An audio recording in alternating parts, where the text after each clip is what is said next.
చాగంటి నరసింహారావుకి నమస్కారం అండి. నమస్కారం సార్, మీరు బీజేపీ సీనియర్ కార్యకర్త. నెక్స్ట్ మీ ఫేస్బుక్లు అన్నీ నేను చూసేవన్నీ కూడా డైలీ ఏదో రకంగా సేవ చేస్తున్నారు మీరు. ఉదాహరణకు వృద్ధులకు కానీ పేషెంట్లకి మీరు వెళ్తాం, వాళ్ళకి ఏదో యోగక్షేమాలు కనుక్కోవటం, ఏదో సేవ చేస్తున్నారు. ఒకసారి మీ ప్రొఫైల్ చెప్పండి సార్. సార్, నా పేరు డాక్టర్ చాగంటి నరసింహారావు. నేను PhD award from Andhra university. నేను సర్వీస్లో 84లో జాయిన్ అయ్యాను. అది మాది ఏపీ రెసిడెన్షియల్ జూనియర్ కాలేజెస్. తర్వాత ఏంటంటే నేను చింతపల్లిలో వర్క్ చేశాను, భూపతిపాలెం పనిచేశాను. తర్వాత ఏంటంటే కృష్ణసాగర్ అని భద్రాచలంలో వర్క్ చేశాను. రంపచోడవరంలో ఎక్కువ కాలం పనిచేసి రాజమండ్రిలో రిటైర్ అయ్యానండి.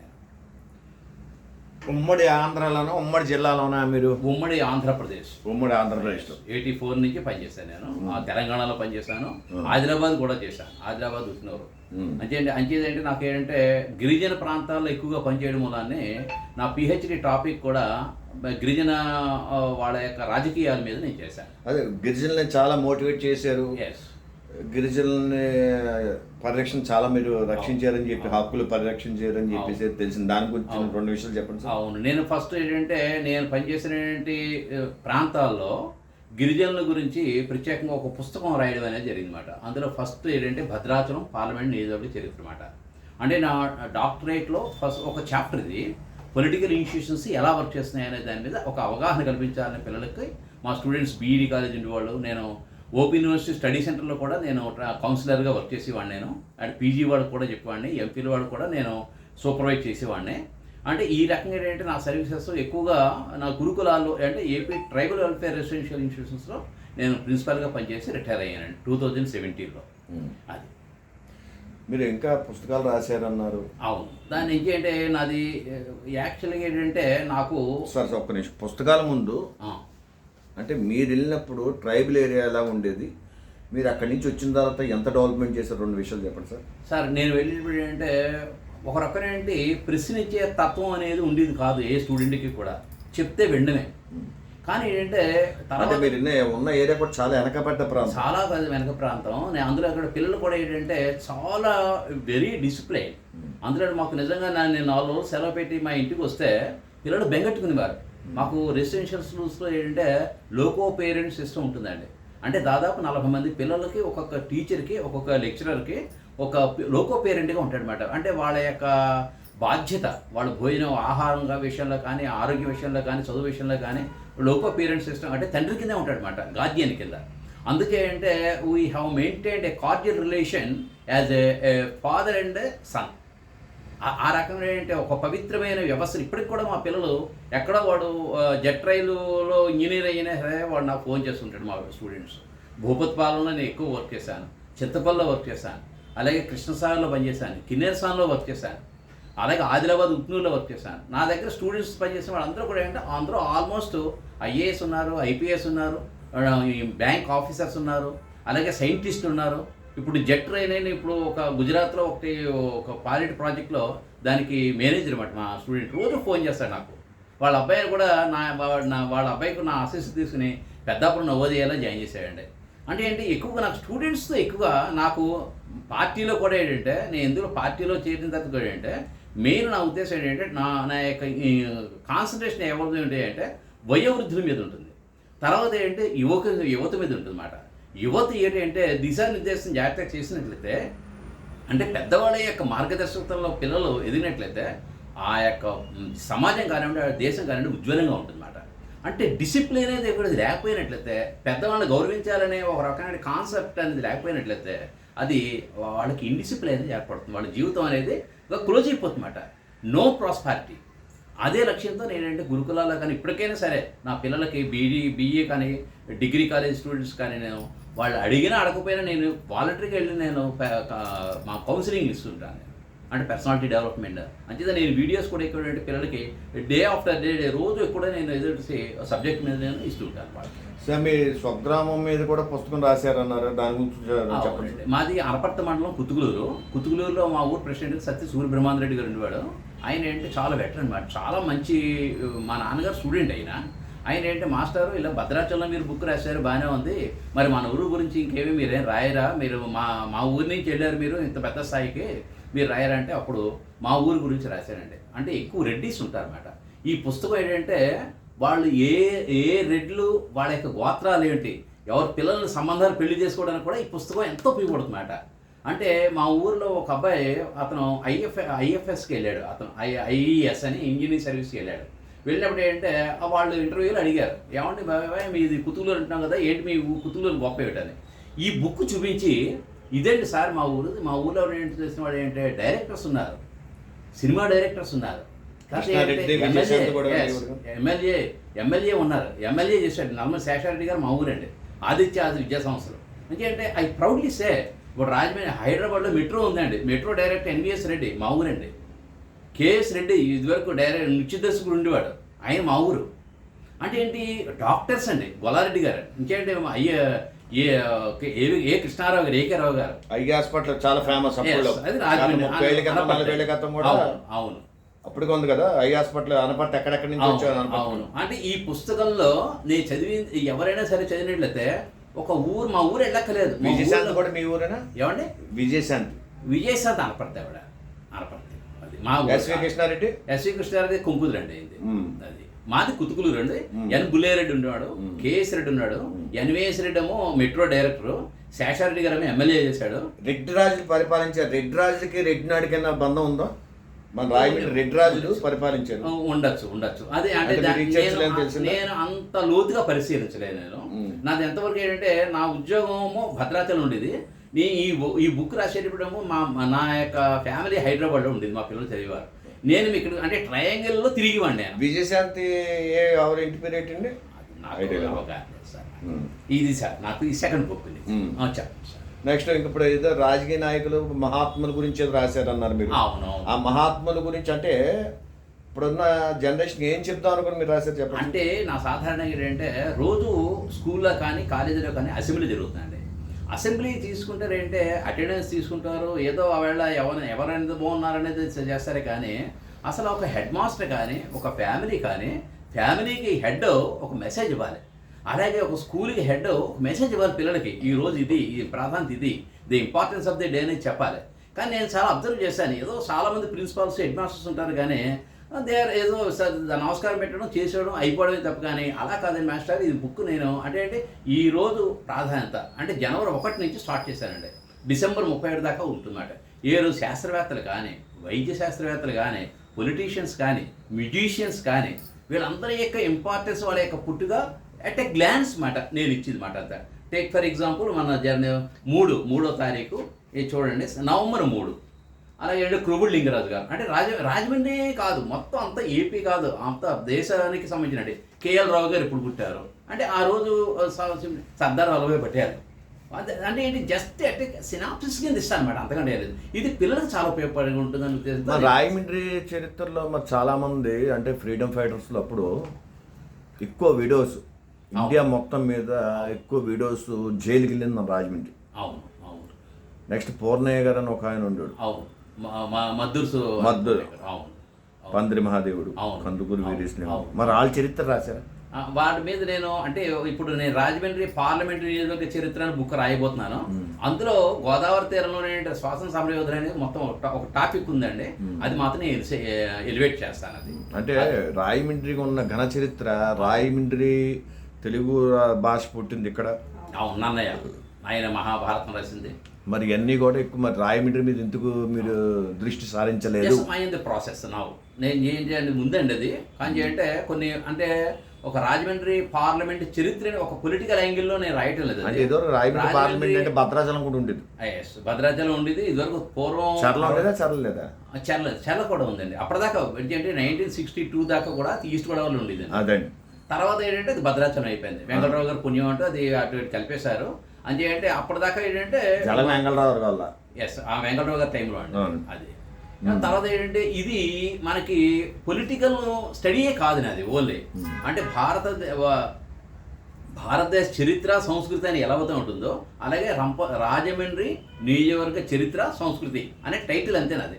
అంటే అందులో ఏంటంటే పొలిటీషియన్స్ గురించి ఎవరి టైంలో ఎవరు చేశారు, ఇప్పుడు చండదొర గారు చేశారు, పట్టాభిరామారావు గారు చేశారు ఎంపీస్గా, అంటే మొదటి నుంచే దాట్ల సత్యనారాయణరాజు గారు చేశారు, మరి భూపత్పాలెం ఫౌండర్ ఆఫ్ ది స్కూల్.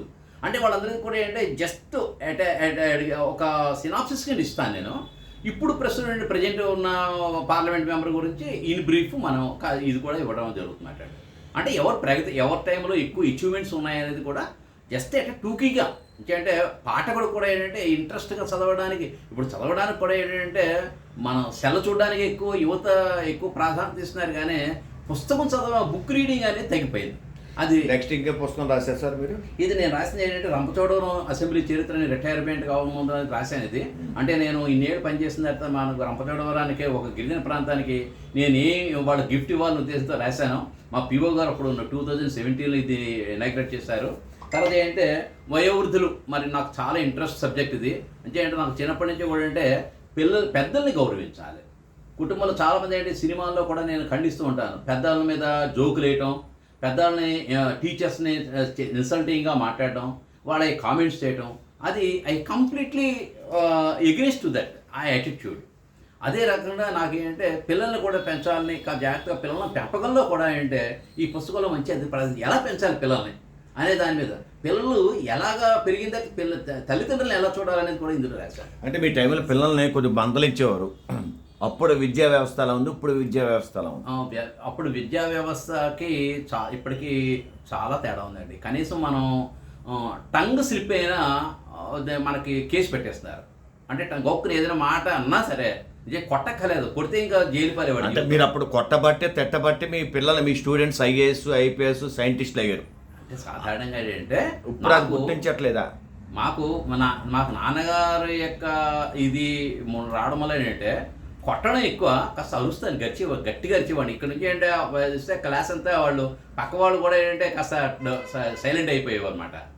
అంచేదంటే కొట్టడం వల్ల ప్రాధాన్యత కాదు, ఎందుకు నువ్వు అల్లరి చేస్తావు, నువ్వు వినకపోతే వినివాడిని నువ్వు ఇబ్బంది కలిగించకూడదు కదా అని అలా వాళ్ళకి రకమైన మైండ్ వాళ్ళని మార్చేటట్టుగా మన కౌన్సిలింగ్ మేనండి. గట్టిగా ఆడడం కొట్టడం వల్ల కూడా పెద్ద ప్రయోజనం లేదు, అది కూడా సైంటిఫికలీ ప్రూవ్డ్ అది మాట. ఇప్పుడు మీరు గతంలో కూడా ఒకసారి నాతో అన్నట్టు గుర్తు, బీజేపీ పార్టీ ఆఫీస్లో స్థలం కేటాయిస్తే లైబ్రరీకి నేను చాలా మెటీరియల్ ఇస్తానని అంటున్నారు.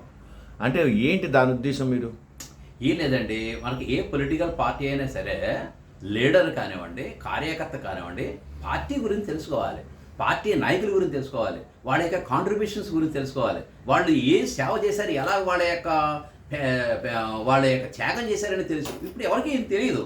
రామ్మనోహర్లు కానివ్వండి, ఇప్పుడు నేను జరిగిన ఆయన founder of the our party కానివ్వండి, లేకపోతే అటల్ వాజ్పేయి గురించి కానీ, లేకపోతే ఆల్కే అద్వానీ గారి గురించి కానీ, అంటే ఏంటి వీళ్ళ గురించి, అంటే మన పార్టీ నాయకుల గురించి, దేశ చరిత్ర గురించి మరి అటువంటి ఒక గ్రంథాలయం ఉన్నట్లయితే నేను పుస్తకాలు చూడండి, పుస్తకాలన్నీ కూడా నేను చాలా మటుకి సీనియర్ సిటిజన్స్ లైబ్రరీస్కి ఇచ్చాను. ఇప్పుడు ఇన్నిస్పేట్ లైబ్రరీకి ఇద్దామని కొన్ని పుస్తకాలు నేను దాదాపు ఒక 50 పుస్తకాల దాకా నేను డొనేట్ చేయడానికి అడిగి ఉన్నాను. వాళ్ళు నాకు అవకాశం ఇచ్చినట్లయితే బీజేపీ పార్టీ ఆఫీసులో కూడా ఎనీ కార్యకర్త ఎవరైనా సరే లైబ్రరీ వచ్చి ఏంటి ఇవాళ ఏం జరుగుతుంది, ఏం జరుగుతుంది, what was happened, what are the books are there to read, to energize, to enrich your knowledge. మన నాలెడ్జ్ యూజ్ చేసుకుంటే ఇప్పుడు ఇదివరకు పొలిటీషియన్స్ కాదు, ఇప్పుడు పొలిటీషియన్స్ చాలా తేడా ఉంది.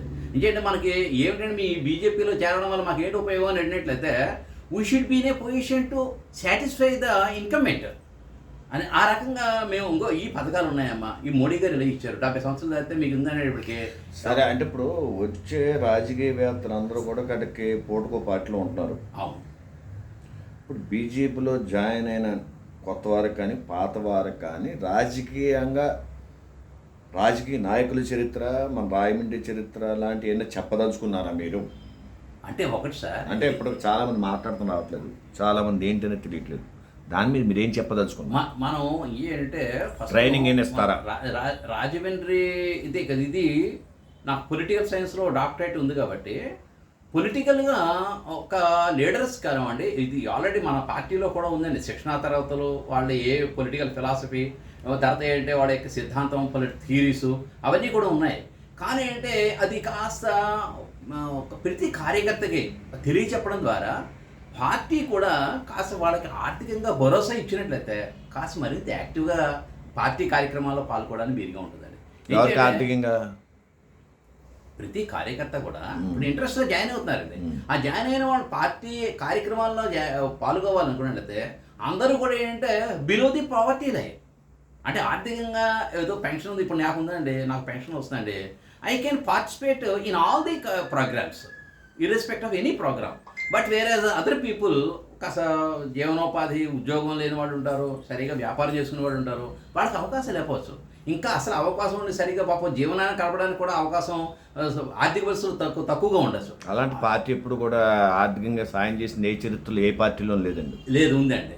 అదే చెప్తున్నాను నేను. ఏ పార్టీ ఎందుకంటే ఏ పార్టీ అయినా సరే ఫస్ట్ కావాల్సింది ఏంటంటే పార్టీ కార్యకర్త పార్టీకి జీవనాడు అయినప్పుడు పార్టీ కార్యకర్త గురించి తెలుసుకోవాల్సింది, వాళ్ళ యొక్క సంక్షేమం చూడవలసిన బాధ్యత పార్టీ గురించి సార్.